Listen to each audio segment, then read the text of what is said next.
Ho wiped the sweat from his forehead and looked at the garden he had been working on all morning. The flowers were beautiful.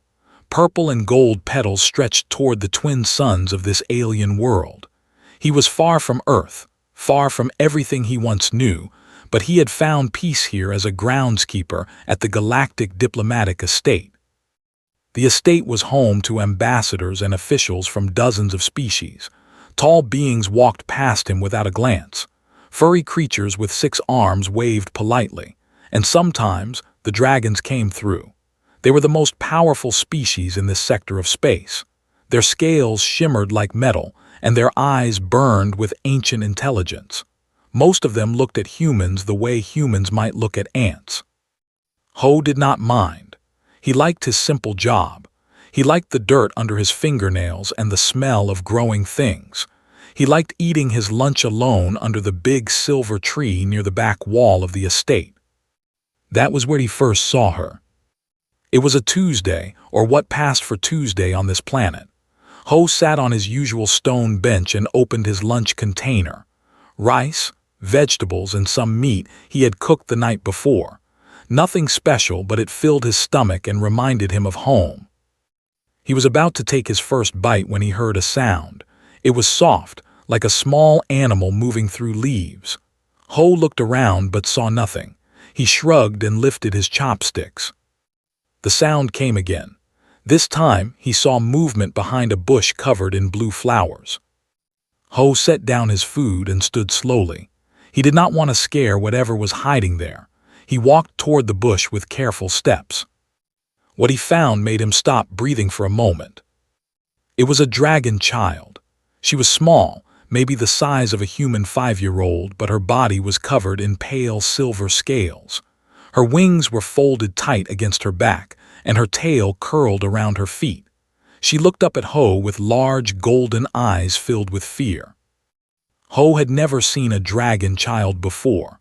Adult dragons were common at the estate, but they never brought their young.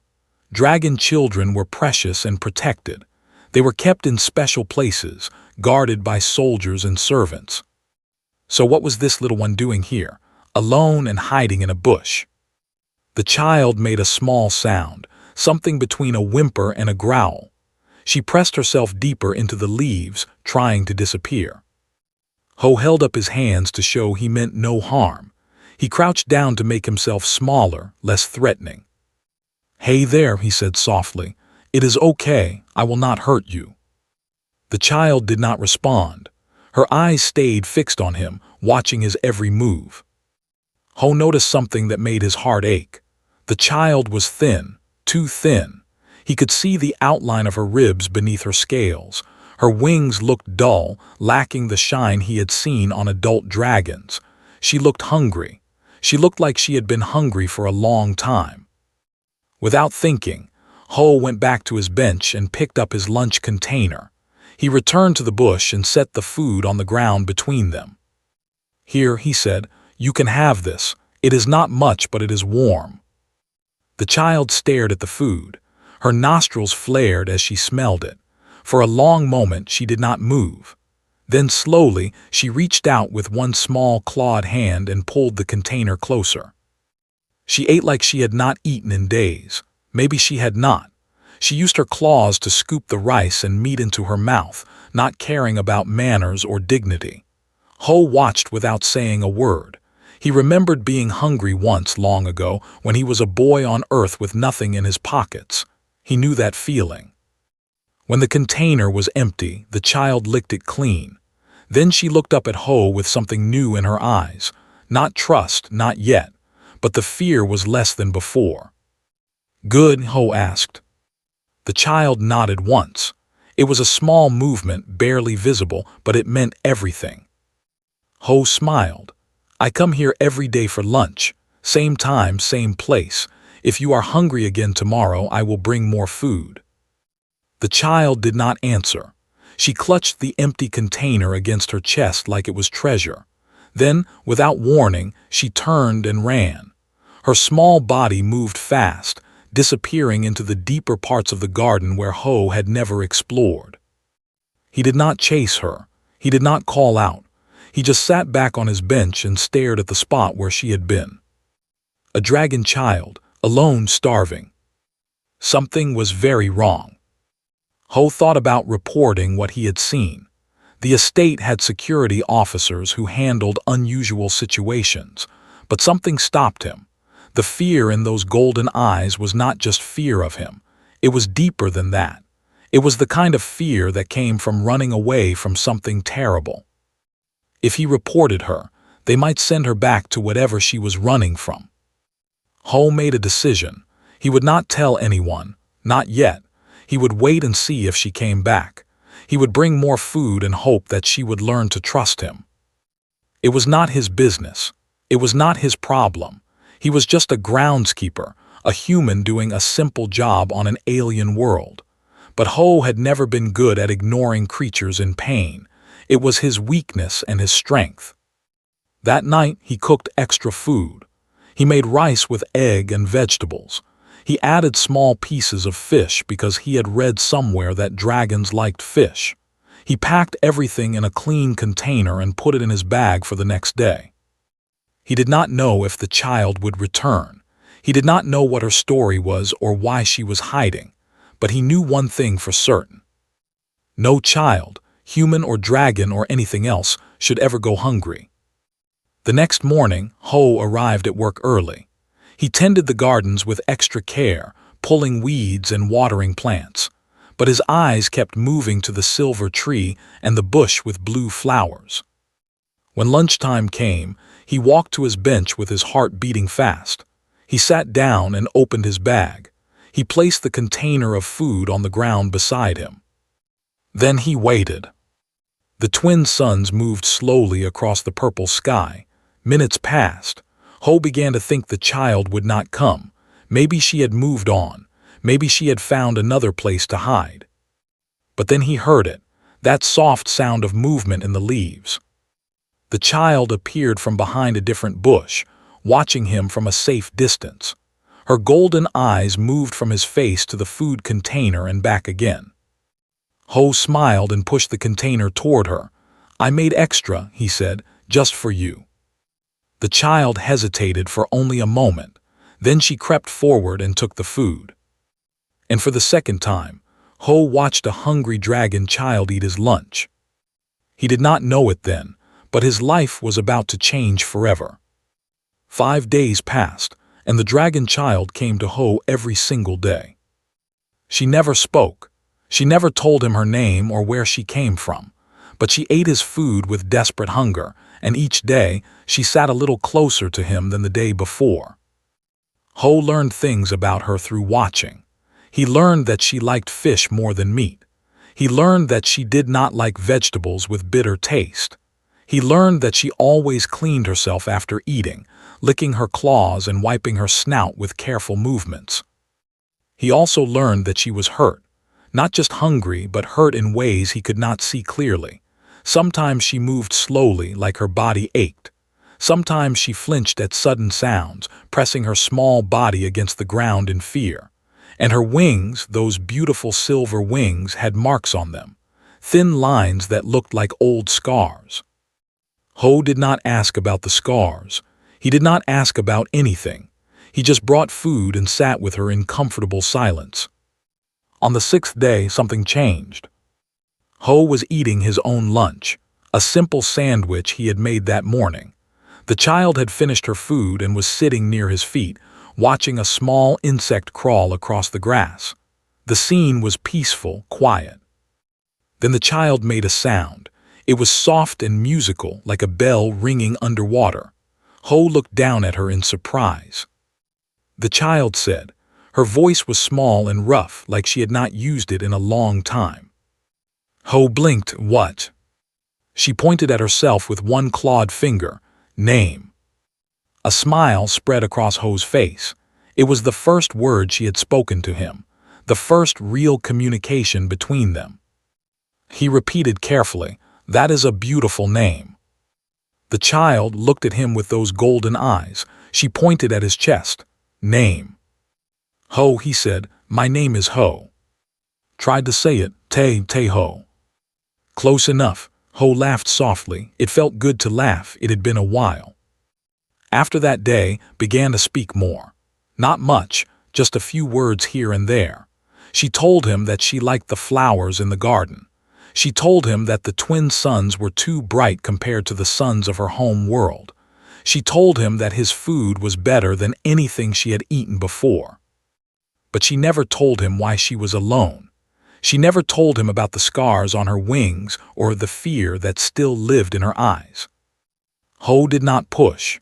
He understood that trust took time. Whatever had happened to, she would tell him when she was ready.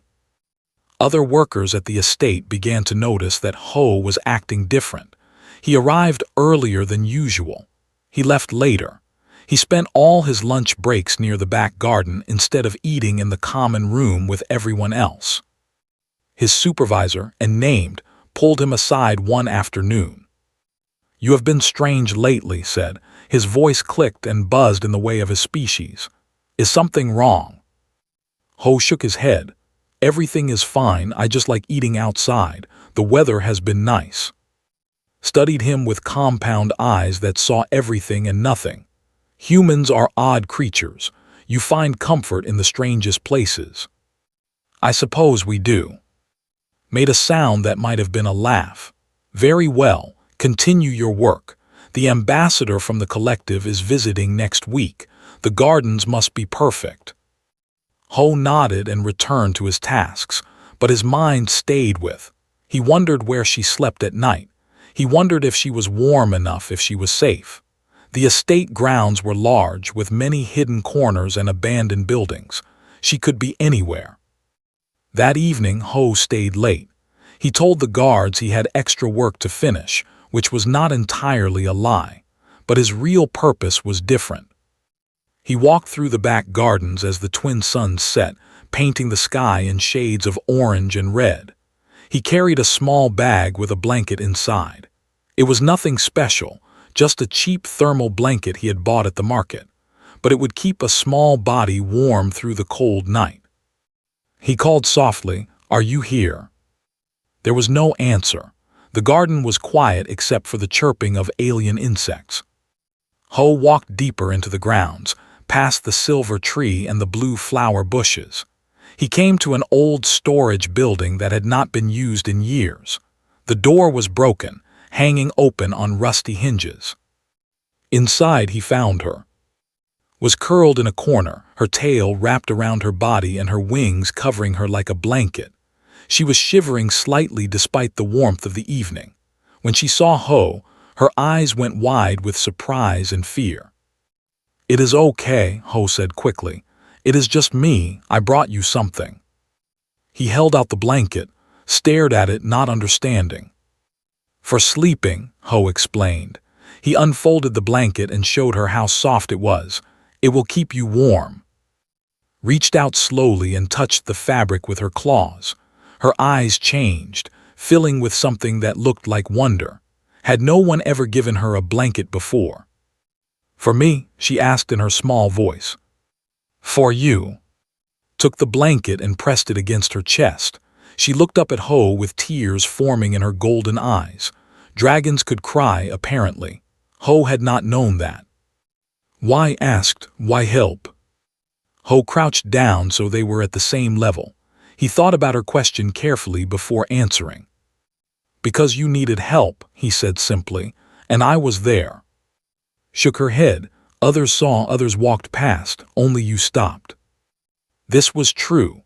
Ho had noticed other workers near the garden during his lunch breaks. Some of them must have seen hiding in the bushes. None of them had done anything. "I do not know why others did not help," Ho admitted. "Maybe they were scared. Maybe they did not want trouble. Dragons are powerful and humans are not. Maybe they thought it was not their place." "But you are human too." "Yes." "And you are not scared." Ho smiled. "I am terrified, but being scared does not mean you should not do the right thing." Was quiet for a long moment. Then she did something unexpected. She moved closer to Ho and leaned her small body against his leg. It was a gesture of trust, simple but powerful. Ho felt his heart swell. He placed a gentle hand on top of her head, careful not to touch the sensitive spots near her horns. "You should sleep," he said. "I will come back tomorrow with breakfast." Nodded, she wrapped herself in the blanket and curled back into her corner. But this time, she was not shivering. Ho left the storage building and walked back through the darkening garden. His mind was full of thoughts and worries. He knew he was taking a risk. If anyone discovered he was hiding a dragon child, there would be questions. Difficult questions with dangerous answers.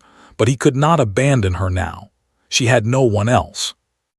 The walk home felt longer than usual. Ho lived in a small apartment in the human district, a simple place with simple furniture. He ate a quick dinner and went to bed early. But sleep did not come easily. He lay in the darkness, thinking about and the mystery surrounding her. Where was her family? Why was she alone? And those scars on her wings, who had given them to her? He did not have answers. All he had was a hungry child who had learned to trust him. For now, that would have to be enough. The next morning, Ho packed 2 lunches instead of 1. He also packed a breakfast of fruit and bread, soft things that would be easy for a young dragon to eat.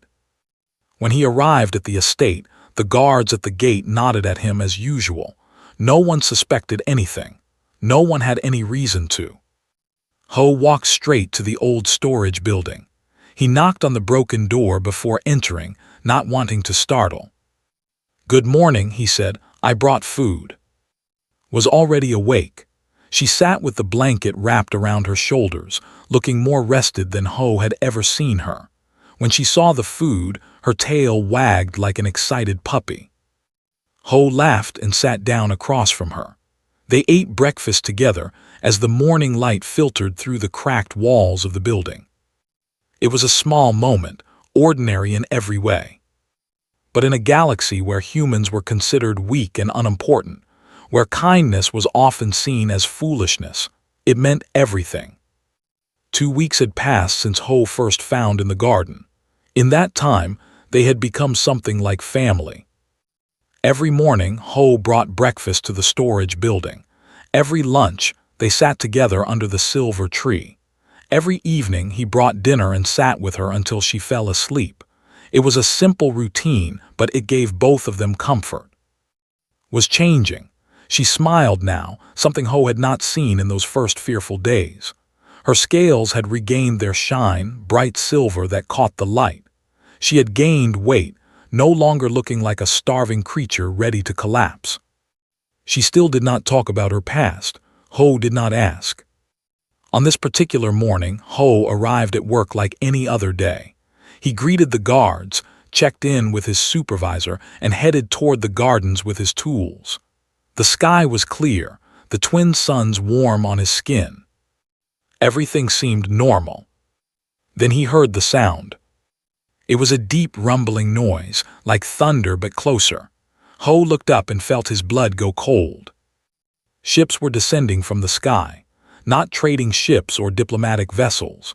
These were military ships, black and angular, covered in weapons and armor. They moved in perfect formation, surrounding the estate from all sides. The other workers stopped what they were doing and stared. Ho heard voices filled with fear and confusion. "What is happening? Are we under attack?" "Those are dragon ships, royal dragon ships." Royal, the word hit Ho like a punch to the stomach. He thought of, alone in the storage building, unaware of what was coming. He started running. He pushed past confused workers and panicked officials. He did not care who saw him or what they thought. He had to reach before whoever was on those ships did. But he was too late. When Ho reached the back gardens, soldiers were already there. They were dragons, tall and powerful, dressed in armor that gleamed like polished obsidian. They carried weapons that hummed with energy. Their eyes scanned the area with cold precision. At their center stood a dragon unlike the others. He was older, larger, with scales the color of dried blood. Gold decorated his armor, marking him as someone important. He held a device in his clawed hand, some kind of scanner that beeped steadily as he walked. "The signal is strongest here," the red dragon said. His voice was deep and commanding. "She is close." Ho's heart pounded in his chest. They had some way of tracking her. He stepped forward without thinking. "Excuse me, what is happening here?" The soldiers turned to look at him. Their eyes narrowed with disgust, a human daring to speak to them. The red dragon studied Ho with cold interest. "This does not concern you, ground worker. Return to your duties." "This is my work area," Ho said, trying to keep his voice steady. "I have a right to know why soldiers are here." One of the soldiers stepped toward Ho, raising a clawed hand. "Know your place, human. Our business is with the royal court, not with servants." Royal court, Ho's mind raced, was connected to the royal court somehow. That explained everything. The fear, the hiding, the scars on her wings. She was running from her own people. "We are searching for a missing child," the red dragon said. His voice held no warmth. "Princess, daughter of the late crown prince, granddaughter of Queen herself. She disappeared 3 months ago and was presumed dead, but our scanners have detected her life signature on this world." Princess was a princess. Ho felt dizzy with the information. The hungry child he had been feeding leftover rice was royalty. "If you have seen anything unusual," the red dragon continued, "you will tell us now. Hiding information about a member of the royal family is punishable by death." The threat was clear. Ho felt fear crawling up his spine, but he forced himself to stay calm. "I have not seen any dragon child," he said. It was not entirely a lie. He had not seen today. The red dragon stared at him for a long moment. Then he turned away. "Continue the search. She is here somewhere." The soldiers spread out across the gardens. Ho watched them move toward the storage building where was hiding. He wanted to scream, to run, to do something. But he was surrounded by enemies with weapons, and he was just a human with dirty hands and a breaking heart. He heard a soldier shout, "Commander, over here." The red dragon commander walked toward the storage building. Ho followed at a distance, his legs moving on their own. A soldier had broken down the door of the building. Inside, standing in the corner with her blanket clutched against her chest, her golden eyes were wide with terror. Her wings trembled against her back. "There you are," Commander said. His voice held satisfaction but no kindness. "Princess, your grandmother has been worried about you." Shook her head. "No, I will not go back." "You do not have a choice," gestured to his soldiers. "Take her." The soldiers moved forward, backed away until she hit the wall. There was nowhere to run. Ho pushed through the soldiers before he could stop himself. He placed his body between and the approaching dragons. "Wait," he said. "Please wait." The soldiers stopped, more from surprise than respect. A human standing up to armed dragons was not something they had expected. Commander looked at Ho with burning eyes. "You dare interfere with royal business." "She is scared," Ho said. His voice shook but did not break. "Can you not see how scared she is? Whatever you want from her, this is not the way." "She is a princess who has been missing for 3 months. She will be returned to the palace where she belongs." "The palace?" Ho looked back at. Tears were streaming down her small face. "Is that where she got those scars on her wings? Is that where she learned to flinch at every sudden sound?" Silence fell over the room. Commander's expression did not change, but something flickered in his eyes, something that might have been discomfort. "You know nothing about dragon affairs," said quietly. "I know a frightened child when I see one, and I know that no child should ever be that afraid of going home." Moved closer to Ho, pressing her small body against his leg. She looked up at Commander with defiance breaking through her fear. "He is right," she said. Her voice was stronger than Ho had ever heard it. "I ran away because the palace was hurting me. My handlers were cruel. They beat me when I did not learn fast enough. They burned my wings to teach me obedience. No one stopped them because I was just a child, and children do not matter in the royal court. The soldiers exchanged glances. Some of them looked uncomfortable. Others kept their faces blank. Commander knelt down to Slevel. "Princess, those handlers have been punished. Your grandmother did not know what was happening. When she learned the truth, she sent us to find you." "I do not believe you." "Believe what you wish, but you are coming with us regardless." Stood and looked at Ho with something close to pity. "Human, you have shown courage today, but courage alone cannot protect her. This is beyond your world, beyond your understanding. Step aside." Ho did not move, "And if I do not?" "Then you will be arrested for obstructing royal operations and executed by morning." The words hung in the air like poison. Ho felt cold sweat on his skin. He knew he should step aside. He knew he could not win this fight. But when he looked down at the child who had trusted him when no one else would help, he could not make himself move. "I will not abandon her," he said. Commander sighed. "Very well, arrest him." Soldiers grabbed Ho's arms and pulled him away from. She screamed and tried to run to him, but other soldiers caught her. "Ho," she cried. "Ho, do not let them take me, please." Ho struggled against the soldiers holding him. "Let her go, she has done nothing wrong." "Silence," Commander commanded. "Take them both to the ship.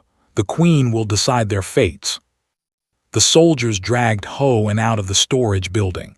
Other workers watched from a distance, their faces filled with shock and fear. None of them moved to help. None of them said a word. As Ho was forced onto the military ship, he looked back at the estate one last time. The gardens he had tended with such care grew smaller and smaller until they disappeared completely. He did not know what waited for him in the Dragon Palace. He did not know if he would survive the night. But as he felt small hand reach for his through the darkness of the ship, he knew one thing for certain. He had made the right choice. The Dragon Palace was the largest building Ho had ever seen. It rose from the center of a massive city, its towers reaching toward the red sky like claws grasping at the stars. Everything was made of black stone and golden metal. Everything was designed to make visitors feel small. Ho felt very small indeed. The soldiers had separated him from during the journey. He had heard her crying out for him, her small voice echoing through the ship's corridors until someone silenced her. Now he walked in chains through endless hallways, surrounded by guards who looked at him like he was an insect that had wandered into their home. They brought him to a large chamber with high ceilings and walls covered in ancient carvings. At the far end of the room sat a throne made of bones and fire, and on that throne sat Queen. She was old, older than any dragon Ho had ever seen. Her scales were the color of smoke, faded but still beautiful. Her eyes burned with power that had survived centuries. She wore robes of black silk and a crown of twisted metal that seemed to glow with inner light. Commander knelt before the throne. "Your Majesty, we have found Princess. She is safe and unharmed." "And this creature?" The Queen's voice was cold as winter wind. She pointed one long claw at Ho. "A human, Your Majesty. He was hiding the princess at the diplomatic estate. He resisted arrest when we tried to retrieve her." The Queen studied Ho with ancient eyes. A human protecting a dragon princess. How unusual, how foolish. Ho stood as straight as his chains would allow. Fear burned in his chest, but he would not let it show. "Where is? I want to see her." Gasps filled the chamber. Speaking to the Queen without permission was forbidden. Speaking demands to the Queen was unthinkable. Queen leaned forward on her throne. "You dare make demands of me, human. In my own palace, I could burn you to ash with a single breath." "Then burn me, but I will not pretend to be your servant. I am not one of your subjects. I am a citizen of Earth and I have done nothing wrong."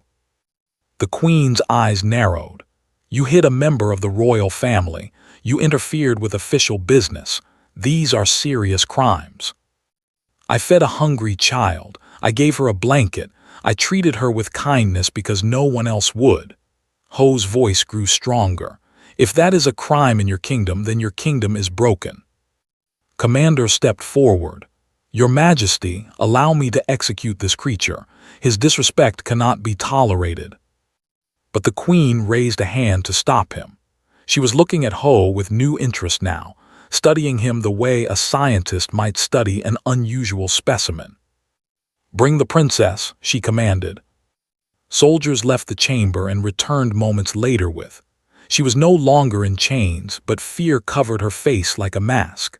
When she saw Ho, she tried to run to him, but a guard held her back. "Ho," she cried, "are you hurt? Did they hurt you?" "I am fine," he said, though his wrists ached from the chains and his body was tired from the journey. "Are you okay?" Nodded, but her eyes told a different story. Queen watched this exchange with unreadable expression. "Princess, come here." Walked slowly toward the throne. Her steps were small and hesitant.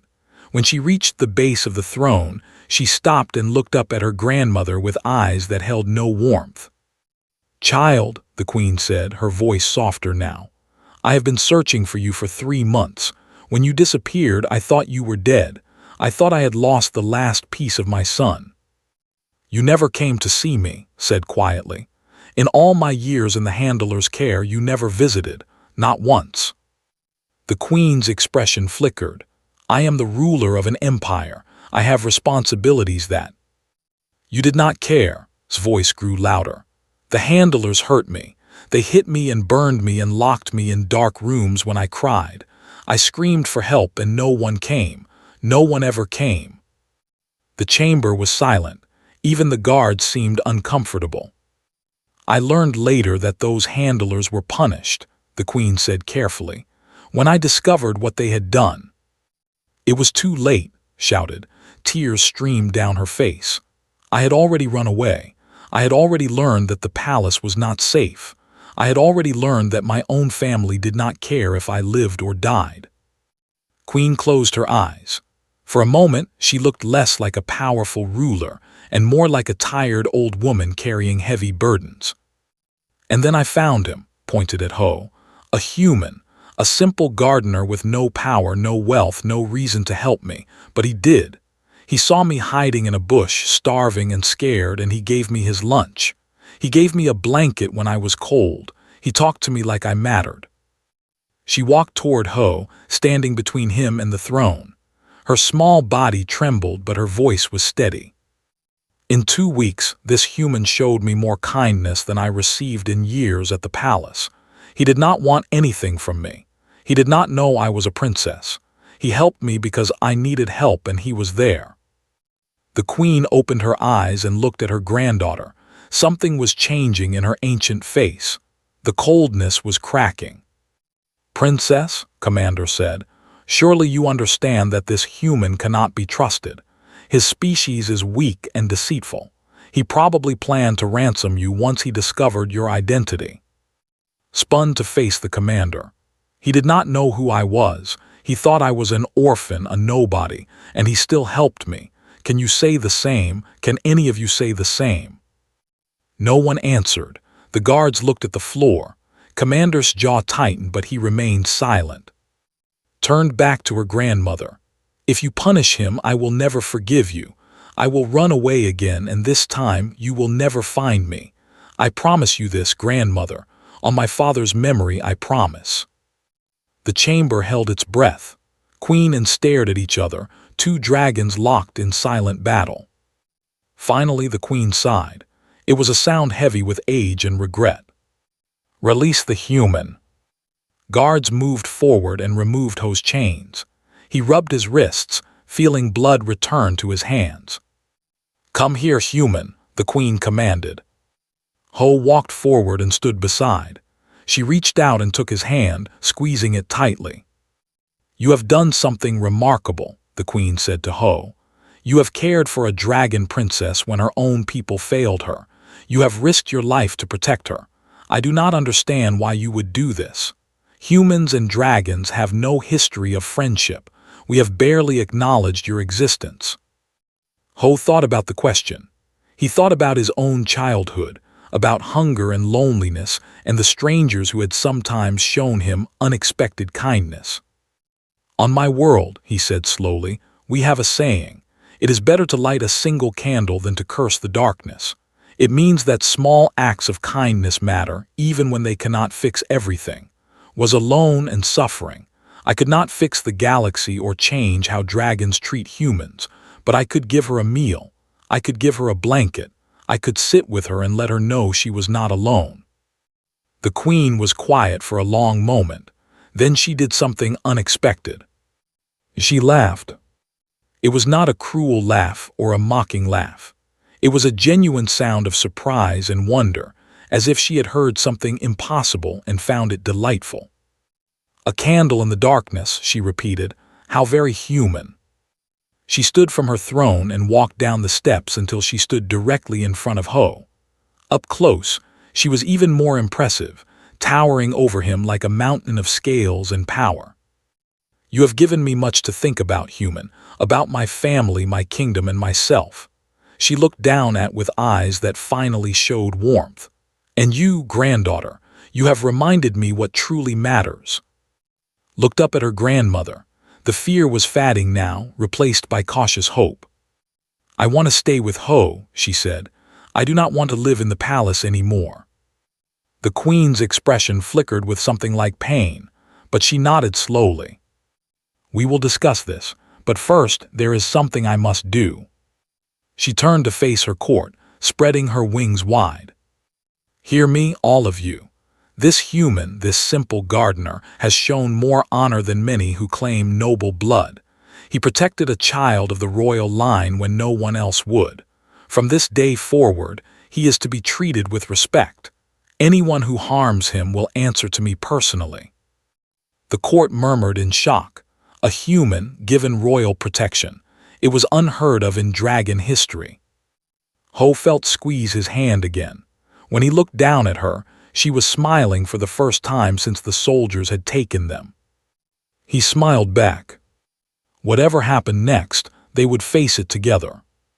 3 days had passed since Ho stood before the dragon throne. In that time, his life had changed in ways he never imagined possible. The Queen had given him guest chambers in the palace, rooms larger than his entire apartment back on the diplomatic estate. Servants brought him food and clean clothes. Guards stood outside his door, not to keep him prisoner, but to protect him from anyone who might still see him as a threat. Visited him every day. They ate meals together and talked about everything and nothing. She told him about her father, the crown prince who had died when she was very young. She told him about her mother, who had vanished soon after, leaving alone in a palace full of strangers. Ho listened to every word. He held her hand when she cried. He made her laugh with silly human jokes that did not translate well but amused her anyway. On the 4th day, a messenger came to his door. "The Queen wishes to see you," the messenger said, "both of you in the private garden." Ho followed the messenger through winding corridors and hidden passages until they reached a part of the palace that few ever saw. The private garden was small compared to the grand spaces of the main palace, but it was beautiful. Purple flowers grew beside crystal fountains. Golden trees provided shade from the red sun. Queen sat on a stone bench, looking older and more tired than she had in the throne room. When she saw Ho approach, she gestured for them to sit across from her. "I have been thinking," she said slowly, "about many things. About my son, about my failures, about the future of this kingdom." She looked with eyes full of sadness. "I failed you, granddaughter. I was so focused on ruling an empire that I forgot to care for my own family. I let others raise you, and those others were cruel. I should have known. I should have paid attention. I am sorry." Stared at her grandmother. This was not what she had expected. In all her years, she had never heard the Queen apologize for anything. "I cannot undo the past," the Queen continued, "but I can try to build a better future, and that is why I have brought you both here." She turned to Ho. "Human, you have done something that no one else in this galaxy would have done. You protected my granddaughter with no hope of reward. You stood against my soldiers, my commander, even against me, all for a child you barely knew." Ho shifted uncomfortably. "I just did what was right." "Yes, and that is exactly why I am making this offer." The queen took a deep breath. "Does not wish to live in the palace. She has made that very clear. She has also made clear that she trusts you more than anyone else in existence. So I am proposing something that has never happened in the history of our people." She reached into her robes and pulled out a small golden medallion. It was carved with dragon symbols and glowed with inner fire. "I want you to be guardian, officially, legally. You would have full responsibility for her care and upbringing. She would live with you wherever you choose to live. The crown will provide everything you need: money, housing, protection.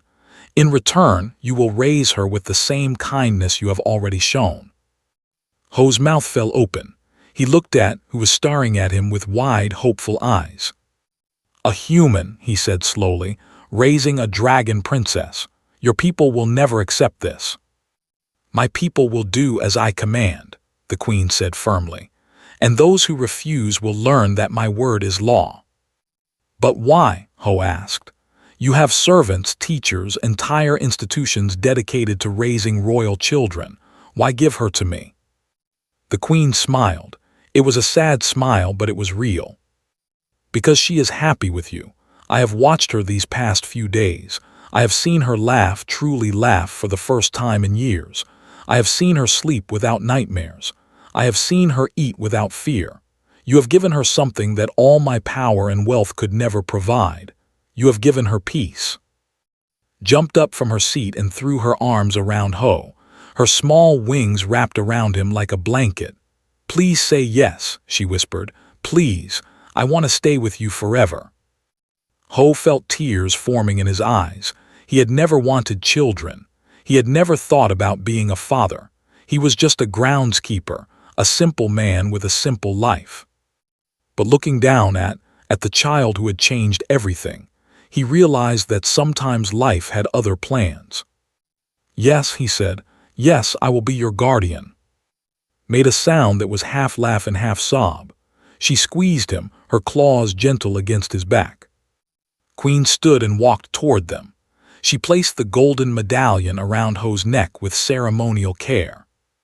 "From this day forward," she announced, "you are Ho, guardian of princess, protector of the royal line. May you serve with honor and be blessed with long life." The words echoed through the garden, sealing the promise. Over the following weeks, arrangements were made. Ho and would not return to the diplomatic estate. Instead, they were given a house on a peaceful moon far from the politics of the Dragon Empire. It was a beautiful place with green forests and blue oceans, a world where could grow up away from the dangers of the royal court. The house was modest by royal standards but magnificent by human ones. It had a garden where Ho could grow things. It had a library where could study. It had a kitchen where they could cook meals together, just like they used to do in the old storage building. Before they left, Queen came to say goodbye. She knelt down and embraced for a long time, whispering words that Ho could not hear. When she stood, her eyes were wet with tears she was too proud to shed. "Take care of her," she said to Ho. "I will, I promise." The queen nodded. Then she did something unexpected. She bowed her head to Ho just slightly, just enough to show respect. "Thank you," she said, "for everything." Then she was gone, returning to her palace and her duties, leaving Ho and to begin their new life. The first night in their new home, Ho made dinner while explored every room. She ran from corner to corner, her tail wagging and her wings fluttering with excitement. "This is really ours," she asked for the 100th time. "All of it." "All of it," Ho confirmed. "Our home." They ate dinner at a table by a window that overlooked the ocean. The moon had 3 small suns, and they painted the sky in shades of pink and gold as they set. Ho said quietly, "Yes. Thank you for finding me, for helping me, for being my family." Ho reached across the table and took her small clawed hand in his. "Thank you for letting me." Years would pass, would grow into a strong, kind dragon who used her position to help others who suffered as she once had. Ho would remain by her side, teaching her about human culture, human kindness, human ways of seeing the world. Their story would spread across the galaxy, a human and a dragon proving that family was not about blood or species. It was about choice. It was about love. And it all started with a simple act. A groundskeeper sharing his leftover lunch with a quiet, hungry child. In a universe of empires and armies, of ancient powers and impossible technologies, the smallest kindness had changed everything. Because that is what kindness does. It finds the broken places in the world and makes them whole again. One meal at a time. One blanket at a time. One gentle word at a time. And sometimes, if you are very lucky, one hungry dragon child at a time.